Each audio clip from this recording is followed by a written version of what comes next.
You know that feeling when you just can't take it anymore? When every fiber of your being screams for a fight you've been avoiding for years. That's exactly where I found myself, utterly broken, yet ready to burn bridges when my own family pushed me too far, demanding help after systematically tearing me down. I'm Natalie, 28, and my family life has always been a tangled mess. For most of it, I just bit my tongue, tried to keep the peace, and swallowed down wave after wave of frustration. But there comes a point when silence becomes a weapon, not a shield. And for me, that point was Jessica. My sister and I are only 2 years apart, but we were never close. From the moment we could understand the concept of competition, Jessica was the golden child. I won't say it was outright favoritism, but yeah, it was favoritism. My parents lavished her with praise, while I got the quiet, "You're doing fine" nod. It wasn't that they didn't care about me, it just felt like they loved Jessica more. She was the smart one, the talented one, the one who could do no wrong. I never understood why. We grew up in the same house, same schools, same opportunities. Yet, everything she touched turned to gold, and everything I did was, well, just okay. Jessica had this uncanny knack for making herself look even better, usually at my expense. She'd twist things, subtly imply I wasn't pulling my weight. If I did something amazing, it was barely noticed. But if Jessica did something remotely good, the heavens opened. I was always left in her shadow, forced to accept it because that's just how it was. Eventually, I stopped trying to impress them. Why bother? Nothing was ever enough. I retreated, poured my energy into my own projects, kept my head down, and built a life far away from their drama. That was until I got involved with the family business. It was a small marketing agency my parents started when I was little. I'd never really paid it much mind, but as I got older, I saw a chance. I had a knack for digital marketing and branding. I figured it was a way to spend time with family, earn some extra cash, and maybe, just maybe, finally get some recognition. At first, it was good. I was bringing in fresh ideas, building strategies, making things happen. My parents were still obsessed with Jessica, sure, but they did start appreciating my contributions. Slowly, the business began to grow, and I finally felt like I was making a real difference. But Jessica wasn't about to let that last.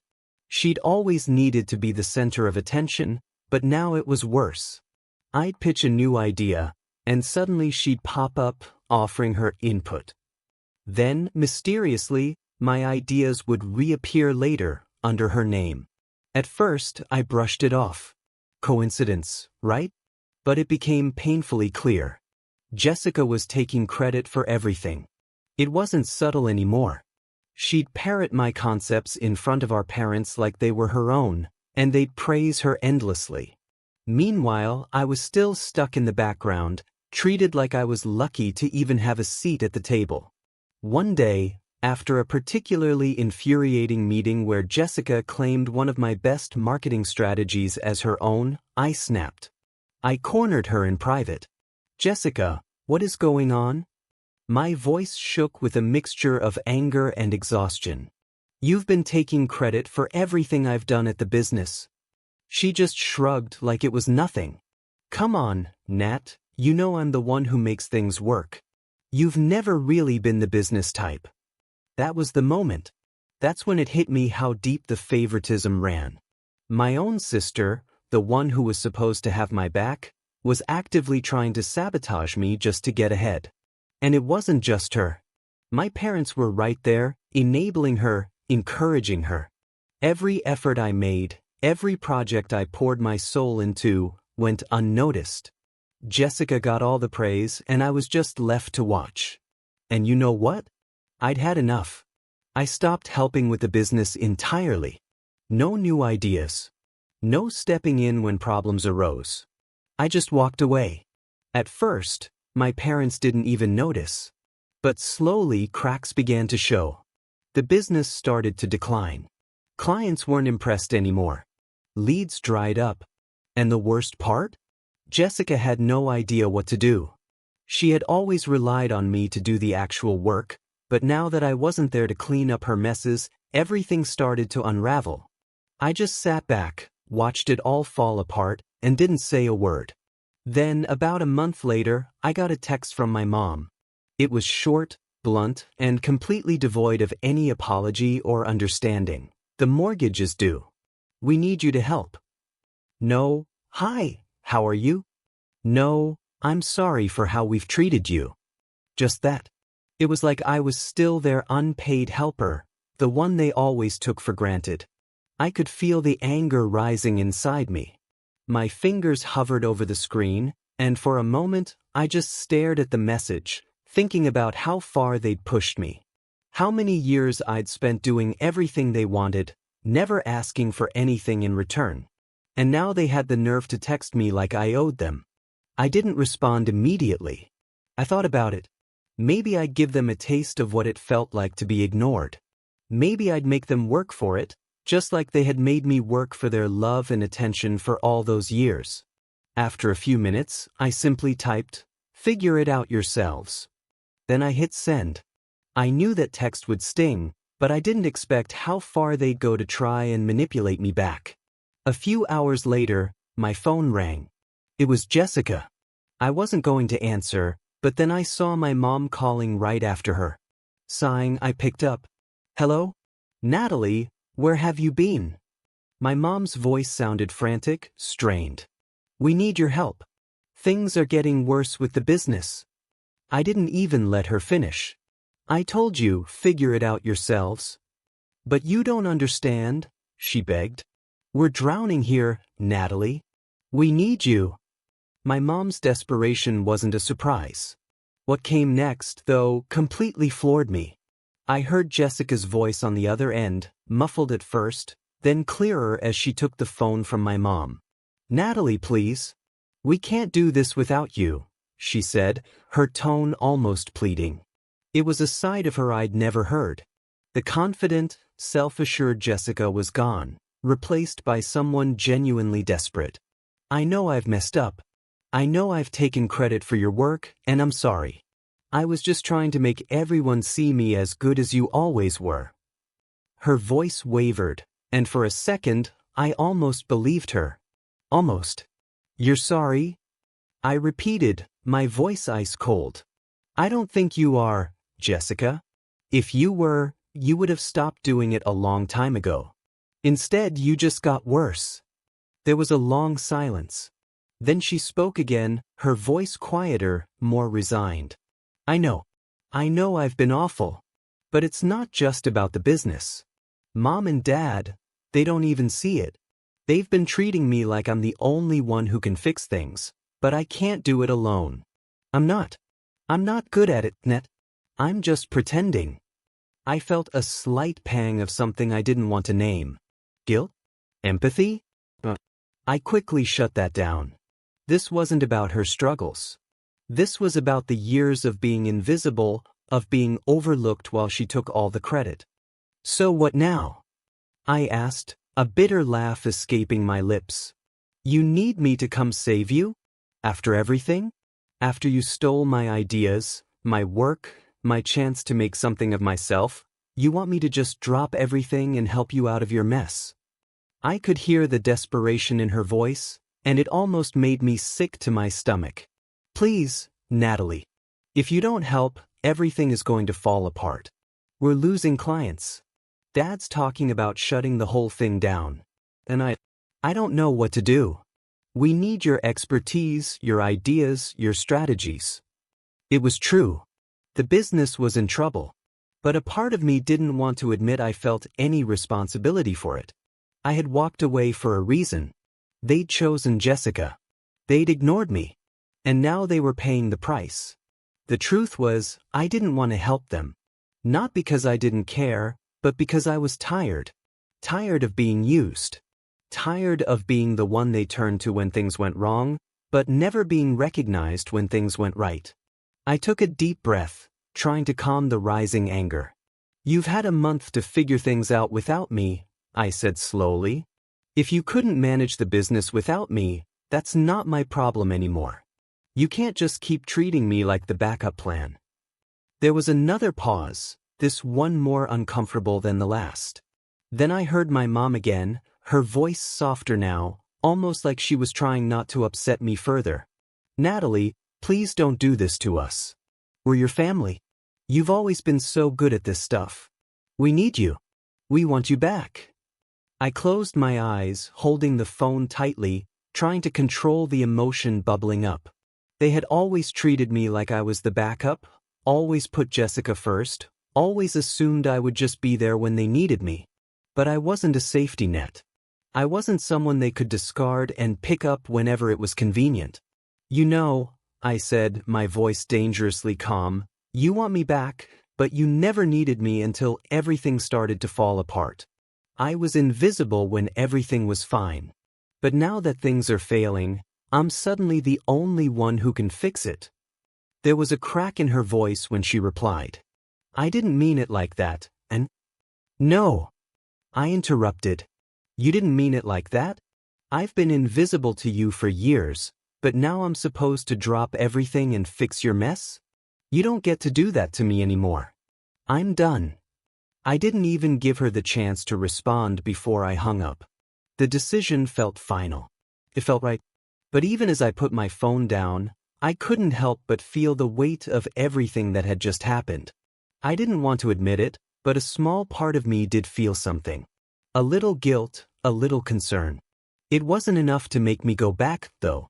Not this time. But that night, things took an unexpected turn. I was sitting on my couch, scrolling through my phone, when I got another message. This time, it was from an unknown number. It was from one of the business's clients. I opened it and felt a chill run down my spine when I read it. We've decided to go with a different agency. Thanks for all your work over the past few years, but we don't think it's going to work out anymore. That was just one. Then came another. And another. One by one, the clients were pulling out. And the worst part? It wasn't just the clients. Word was getting out.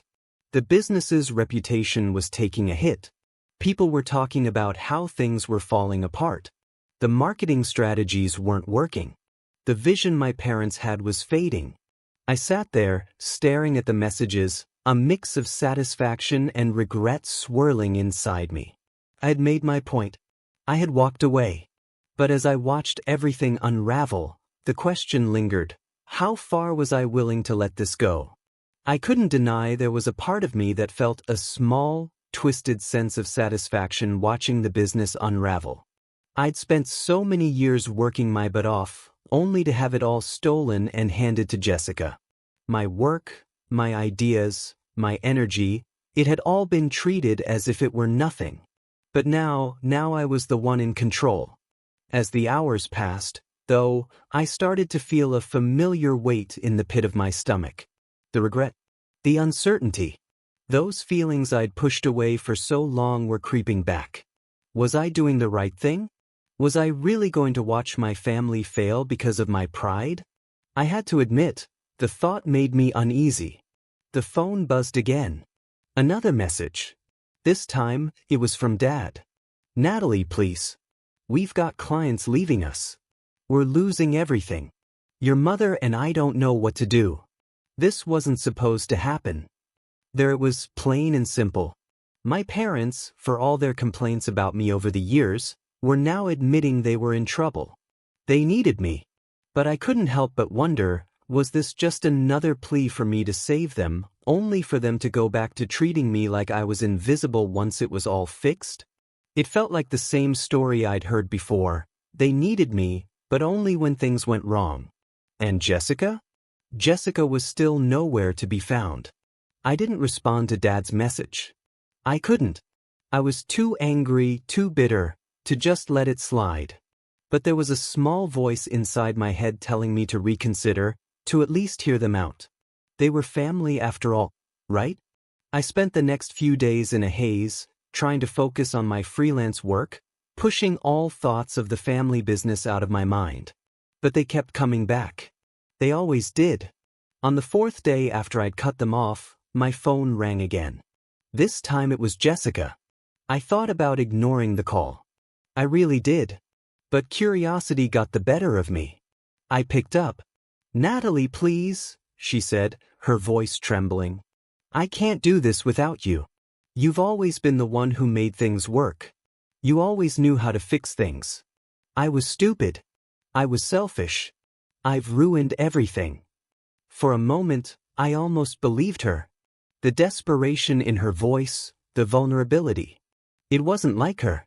I could hear the tears, and for a second I thought maybe, just maybe, she really had changed. But then I remembered everything. All the years I'd been ignored. All the times I'd been made to feel like I wasn't good enough.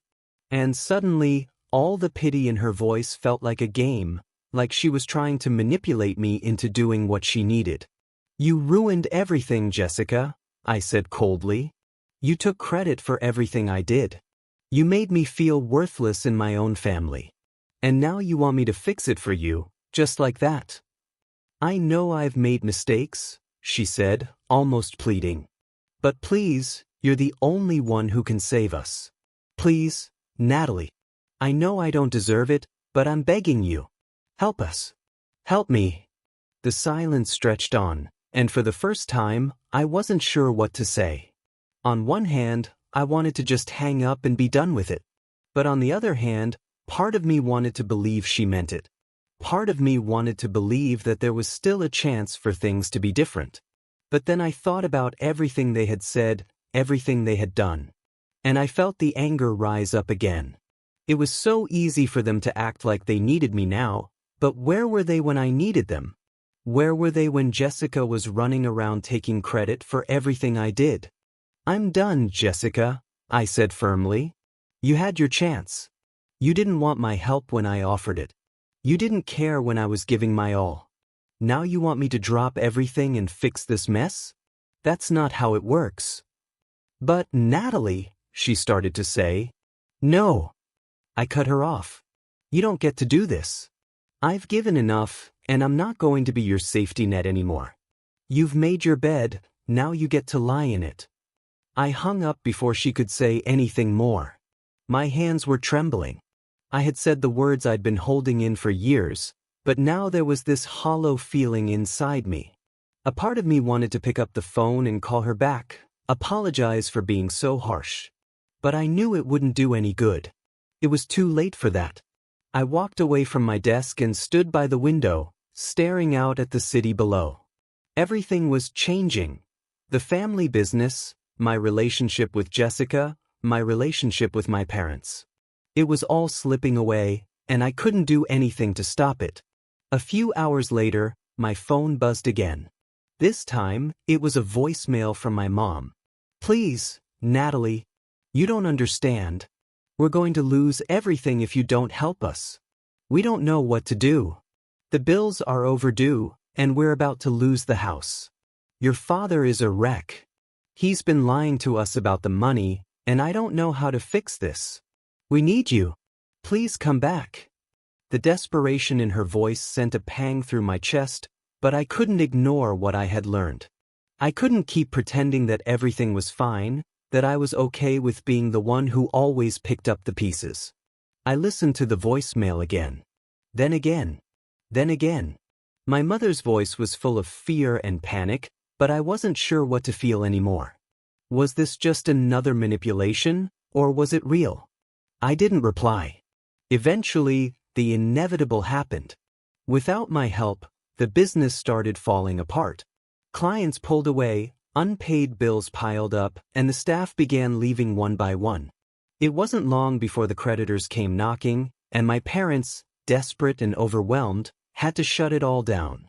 The business I had helped build, the one they had taken for granted, was gone. I kept my distance, watching from afar as everything crumbled. Jessica reached out one last time, but by then, I had no more energy to give. The damage had been done. So what now? My parents have lost everything, and Jessica, well, she's still trying to piece things together. But I don't think she truly understands why I couldn't help anymore. Maybe I was too harsh, or maybe I did the right thing by finally standing my ground. What do you guys think? Was I too quick to walk away, Or did I do the right thing by letting them face the consequences of their actions? I'd really love to hear your thoughts.